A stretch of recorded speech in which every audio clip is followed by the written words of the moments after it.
앞에서 많은 이야기를 해주셔서 조금 지루하실 수도 있고 아니면은 좀 몰랐던 부분도 많이 아셨을 수도 있을 것 같은데요. 예, 괜찮습니다. 저는 그 매조미디어에서 모바일 앱을 만드는 일을 하고 있습니다. 그래서 여러분들이 매조미디어가 미디어 랩사인데 왜 모바일 앱을 만들지 궁금하셨다면 이번 시간을 통해서 그 이유를 좀 알아주셨으면 좋겠고요.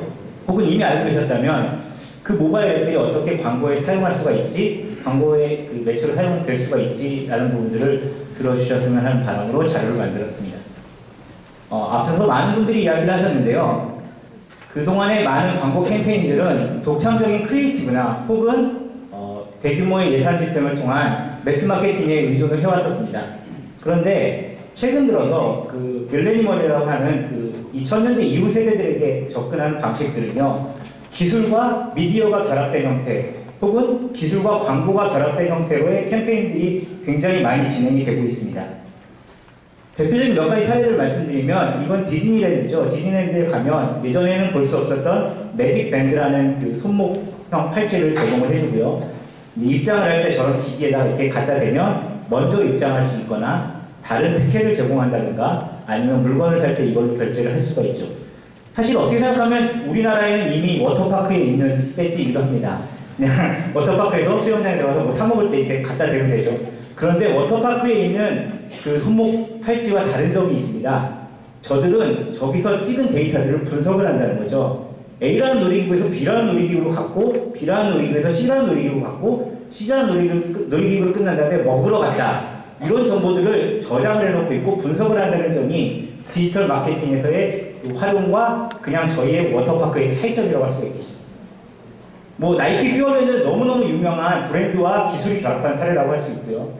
제가 한 가지 조금 재미있어서 계속 갖고 있는 자료 중에 하나는 올 초에 그 텍사스에서 열렸던 사우스 바이 사우스 웨스트에서 보여줬던 기술인데요. 그 자전거 바퀴에 LED 램프를 답니다. 그리고 자전거에다가 스마트폰을 꽂습니다. 그리고 자전거가 막 달려가요. 일본에서 만든 건데요. 그러면 자전거의 위치에 따라서 자전거 바퀴에 광고가 전송이 됩니다. 굉장히 재미있는 캠페인들을 많이 시도할 수가 있고요. 이것을 만든 그 회사는 후쿠시마에 있는 그 방사능 사건이 일어났던 그 곳인데요. 이렇게 해서 그 탄소 양을 줄이자라는 캠페인도 같이 진행을 했다고 하네요. 자, 그런데 매조미디어는 15년의 역사를 갖고 있는 그 미디어 레프리젠터티브 회사입니다. 다시 말씀드리지만 레프리젠터티브입니다. 그러니까 미디어를 대표해서 혹은 미디어를 대신해서 여태까지 바잉을 하고 플래닝을 하고 리포팅을 해드렸던 회사였던 거죠. 그런데 이제 매조미디어는 앞으로는 어떻게 할 것이고 지금은 무엇을 해야 되는가에 대한 고민을 하기 시작했습니다. 아까 말씀드린 것처럼 많은 에이전시들과 많은 마케터들이 테크놀로지와 결합된 미디어를 바라고 있고요. 테크놀로지와 결합된 광고를 기대를 하고 계십니다. 그러면 매조미디어는 이분들을 위해서 어떤 일을 해야 될까라는 것을 고민을 했고요. 저희가 내린 하나의 프로그램은 모바일 미디어 엑셀러레이터 프로그램입니다. 조금 더 이제 구체적으로 말씀을 드릴 텐데요. 대부분의 매체들은 저 왼쪽 아래를 보시면 양질의 콘텐츠를 생산하고 배포하는 일을 하고 있습니다. 근데 이분들은 이런 양질의 그 콘텐츠를 생산하고 배포하기 위해서 안정적인 수익 구조가 필수적입니다. 그리고 또한 브랜드들은 브랜드 고유의 가치와 경험을 전달하시고자 합니다. 근데 이 브랜드 가치와 경험을 전달할 때 가급적이면 효율이 높고 가급적이면 효과가 높은 그런 캠페인들을 할 수 있는 매체를 찾고 계십니다.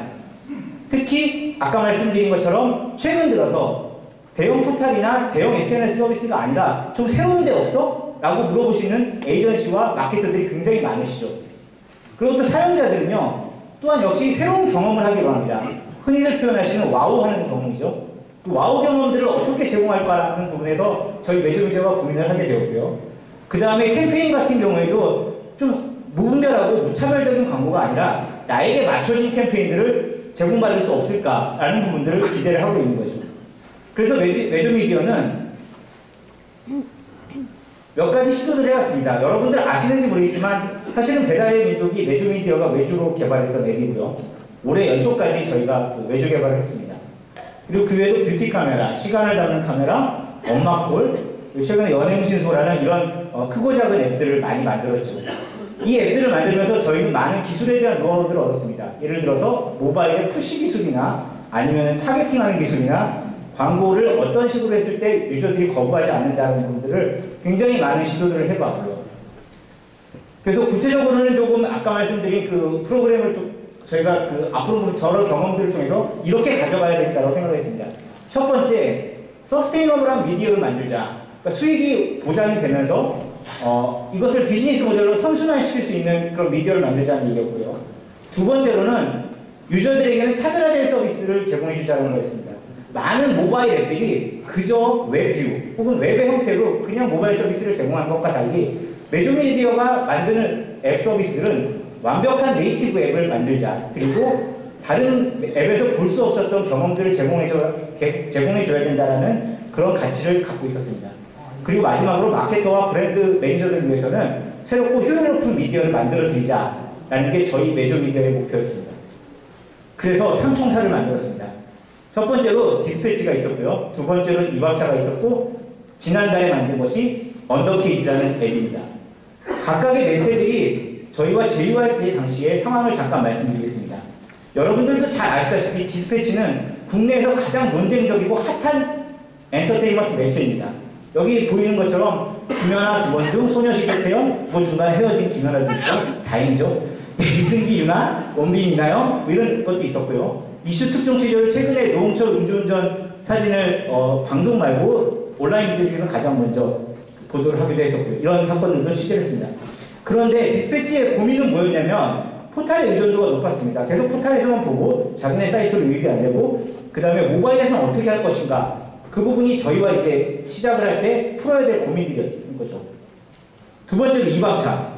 이박차는 여러분들, 여성분들은 많이 아실 텐데요. 2000년으로 밥상 차리기는 원래 단행본이었습니다. 그런데 이 단행본이 2010년에 월간 잡지로 참가이 되면서 베스트셀러 1위를 기록합니다. 그 뒤로 이제 종이 잡지로서는 굉장히 그 전대미문의 성과를 만들어내고 많은 분들에게 잘 알려진 그 요리책이 되었는데요. 이분들의 고민은 이거였습니다. 모바일을 우리가 어떻게 준비해야 되느냐? 앱을 만들어야 되느냐? 아니면 뉴스가판대에 들어간 앱을 만들어야 되느냐? 아니면 웹을 만들어야 되느냐? 저희랑 이제 그 고민을 하기 시작을 했고요. 사실 이박차는 모바일에서 몇 가지 시도를 했었습니다.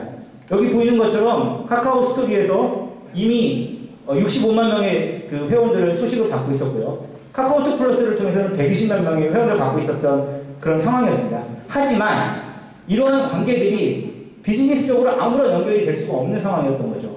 그래서 저희 매조미디어와 같이 새로운 프로그램을 준비해보자 라는 것들을 시작을 하게 되었죠. 마지막으로 지난달에 저희가 오픈한 언더케이지. 이 친구들은 5명이 모인 커뮤니티입니다. 대외적으로 잘 안 알려져 있지만 실제로 IT 기기나 디지털 가젯을 좋아하시는 분들은 언더케이지를 굉장히 잘 알고 있는데요. 여기 잠깐 설명을 드리는 것처럼 유튜브 가젯 부문의 구독자 1위입니다. 그리고 하루에 약 3만 회가 재생이 되고요. 특이한 점은 이 영상을 만드는 친구가 영어를 굉장히 잘해요. 그래서 하나의 디지털 기기를 리뷰할 때 영어와 한국어로 동시에 리뷰를 진행을 합니다. 그렇다고 한마디 하고 한마디 하는 게 아니라 이제 녹화를 2번 뜨는 거죠. 그래서 2013년 7월에 했는데요. 이 친구들은 이따가 보시면 아시겠지만 굉장히 높은 수준의 퀄리티의 영상을 제공합니다. 그를 위해서 고가의 장비들을 사기로 구매를 해서 영상들을 제작을 하다 보니까 수익 구조에 이제 고민이 생기기 시작한 거죠. 우리가 재미있어서 이런 영상들을 만들고 있는데 언제까지 이런 영상을 만들 수 있을까? 라는 부분에서 퀘스천이 생긴 겁니다. 그래서 매조미디어와 같이 모바일 비즈니스를 새로 시작을 해보자 라는 게 저희 이제 프로그램의 출발점이었습니다. 그래서 이제 앞에 밑에 적은 것처럼 이러한 세 개의 매체들은 굉장히 자리를 잘 잡은 미디어 그룹들이에요. 커뮤니티였어요. 근데 저희가 만들어 놓은 모바일 미디어 엑셀러레이터 프로그램을 통해서 새롭게 변신을 하게 됩니다. 먼저 디스패치. 디스패치는 저희가 앱을 만들었어요. 그래서 대한민국 최고의 연예 탐사 보도 디스패치와 저희가 특종을 결합시킨 어플리케이션을 만들었습니다. 주목할 것은 이제 스타의 그 특정 스타를 내가 팔로우를 하면 그 스타와 관련된 기사가 오면 저에게 모바일 푸시가 날라옵니다. 그래서 가장 많은 지금 팔로우를 받고 있는 스타가 누구일까요? 혹시 아시면 한번 손 들어보시겠어요? 엑소입니다. 네, 엑소가 우리나라에서 가장 많은 디스패치 팔로우를 갖고 있고요. 그래서 한 6,500명가량의 그 10대, 20대 청소년들이 디스패치 앱에 엑소를 팔로우 해놓고 엑소 기사만 나오면 바로바로 접속을 합니다.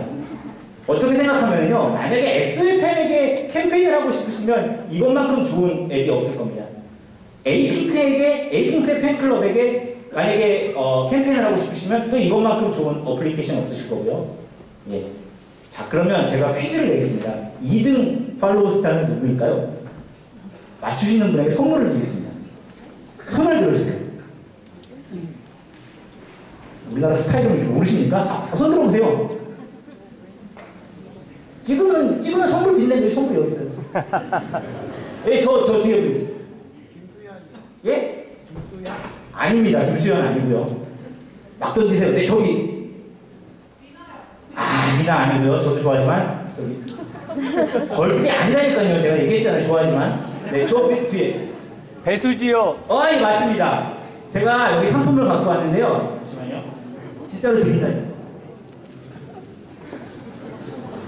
CGV 영화 티켓 2장과 팝콘 교환권 해주시고요.